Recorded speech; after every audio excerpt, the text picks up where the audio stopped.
আজকের ভিডিওতে কিভাবে শিক্ষা মন্ত্রণালয় থেকে দালাল বা প্রতারক ছাড়া নিজে নিজেই আপনি আপনার সার্টিফিকেটগুলো সত্যায়িত করবেন এর A to Z প্রসেস বলে দেব। তাই ভিডিওটি স্কিপ না করে সম্পূর্ণ ভিডিওটি দেখতে থাকুন।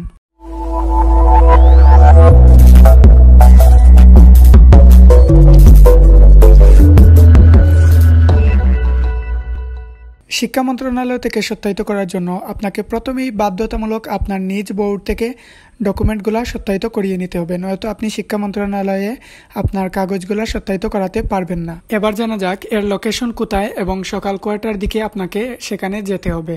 শিক্ষা মন্ত্রণালয়ের এই সত্যায়ন কেন্দ্রে যাওয়ার জন্য আপনি চলে যাবেন বাংলাদেশ সচিবালয় মেট্রো স্টেশন যেখানে আছে ওখানে চলে যাবেন। এরপর আশেপাশে যে কাউকে জিজ্ঞেস করলে তারা এই ভবনটি আপনাকে দেখিয়ে দেবে। ভবনের নাম হচ্ছে পরিবহন পুল ভবন। আর এখানে সত্যায়নের সময় হচ্ছে সকাল 10টা থেকে 12টার মধ্যে, এর মধ্যেই আপনাকে সত্যায়িত করতে হবে। যেহেতু এখানে অনেক সকাল সকাল সবাই লাইনে দাঁড়িয়ে যায়, তো আপনি যত সকাল যেতে পারবেন ততই আপনার জন্য ভালো, আপনি তাড়াতাড়ি শেষ করতে পারবেন।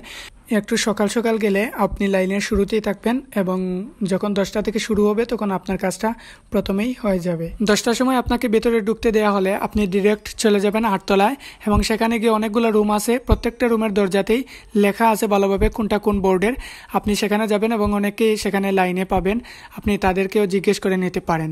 জেনারেল বোর্ডের সার্টিফিকেটগুলো সাধারণত 808 নাম্বার রুমে, মাদ্রাসা ও টেকনিক্যাল বোর্ডের রুম নাম্বারটা আমার এই মুহূর্তে মনে পড়ছে না, যত সম্ভব 801 অথবা 812 নম্বর রুমে। পাশাপাশি আপনি ওখানে গিয়ে যে কাউকে জিজ্ঞেস করলে আপনাকে দেখিয়ে দেবে।